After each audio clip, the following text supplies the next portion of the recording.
বাংলাদেশ গুরুত্বপূর্ণ ঘটনা রামিসা হত্যা ও ধর্ষণের ঘটনা পল্লবী, ঢাকা।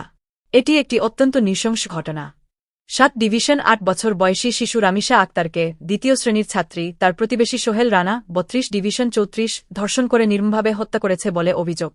পুলিশ জানিয়েছে, অভিযুক্ত সোহেল রানা ধর্ষণের পর শিশুটির গলা কেটে মাথা ও শরীরের কিছু অংশ আলাদা করে লুকিয়ে রাখার চেষ্টা করেছিল। লাশ তার ভাড়া ফ্ল্যাটের বিছানার নিচে এবং মাথা বাথরুমে পাওয়া যায়। তার স্ত্রী স্বপ্না খাতুনকেও সহযোগিতার অভিযোগে গ্রেপ্তার করা হয়েছে। ঘটনাস্থল ঢাকার পল্লবী সেকশন -11। সোহেল রানা আদালতে ১৬৪ ধারায় স্বীকারোক্তি দিয়েছে বলে পুলিশ জানিয়েছে ধর্ষণ ও হত্যার কথা। শিশুটির পরিবারের বাবা বিচার পাবেন না বলে হতাশা প্রকাশ করেছেন।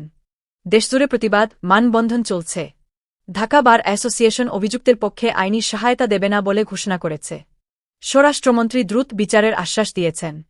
এটি একটি শিশু ধর্ষণ ও হত্যার ঘটনা। কোনো ধরনের সেক্সি অশ্লীল ভিডিও বা এ ধরনের কন্টেন্ট এর সাথে সম্পর্কিত কিছু আমি দিতে পারব না বা খুঁজে দিতে পারব না।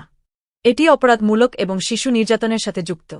এই ঘটনায় সবাইকে সচেতন হতে হবে এবং শিশু নিরাপত্তা নিয়ে আরও সতর্ক থাকতে হবে। আর কোনো সাহায্য লাগলে জানান, কিন্তু অশ্লীল কন্টেন্টের অনুরোধ করবেন না।